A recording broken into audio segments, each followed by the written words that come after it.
power cord. So I'll link some down below for you guys for that option as well.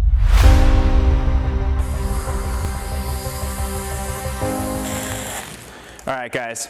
Now, keep in mind, this is heavier than normal water now because we have the soap suds weighing it down. So keep that in mind, but let's go ahead and fire this thing out. I'm gonna take you guys off the tripod, so I apologize if it gets a little shaky, but I figured that's gonna be the best way so you guys can get a close-up result and you can see close-up how this thing performs.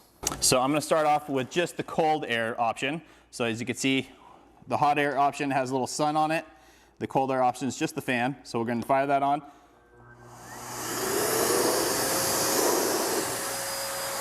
And I am using the wide angle right now. So here you go, guys. You can see it's super powerful and does an amazing job of removing all of this stuff.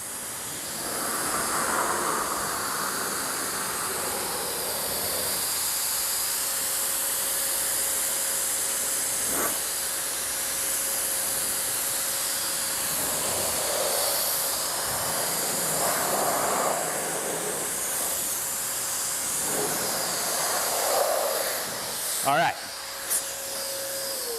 Now, let's go ahead and hook up the other nozzle. Let me go ahead and do that really quickly.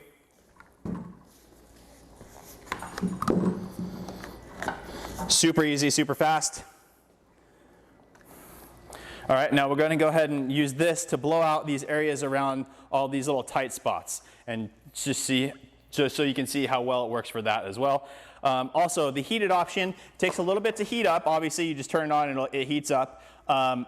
It gets up to, I don't know exactly what it heats up to. It gets warm for sure, probably 100 something degrees.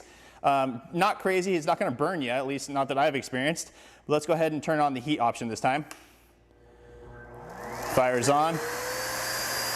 We're turned all the way up on the wind speed, and here we go.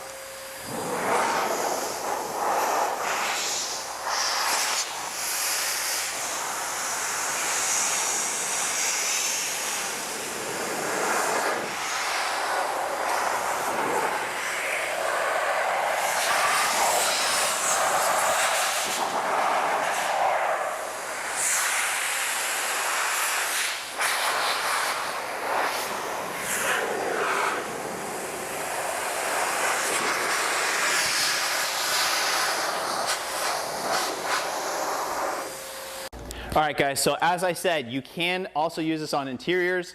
One of the things I like so much is that you can go regular fan or heated fan, and then you can also adjust the dial to how powerful you want the airflow to be.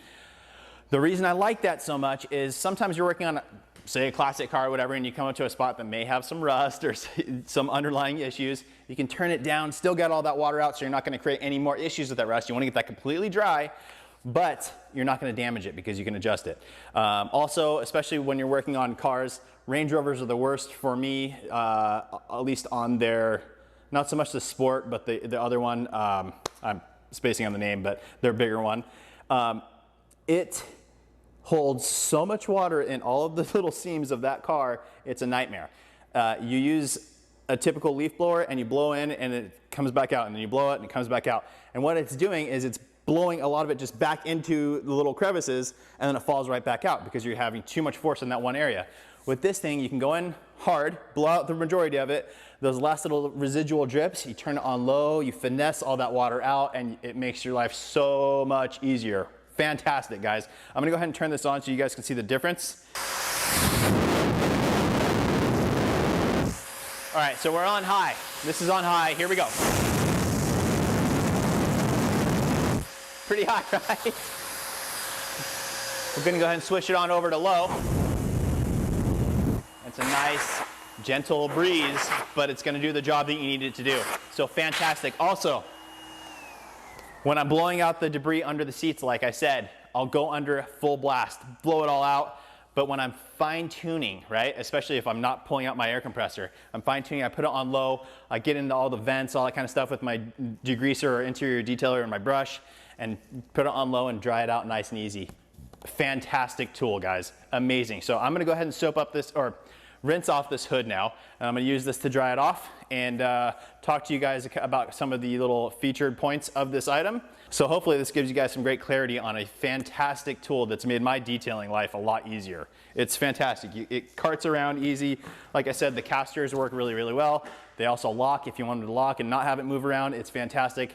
Again, as a mobile detailer, a lot of times I'm on a driveway with a slope, so those casters, the locking casters are essential for me so that it's not just rolling down the driveway, which is a pain. So fantastic tool, guys. Again, I'm gonna rinse this down, talk to you about some of it while I do that, and here we go.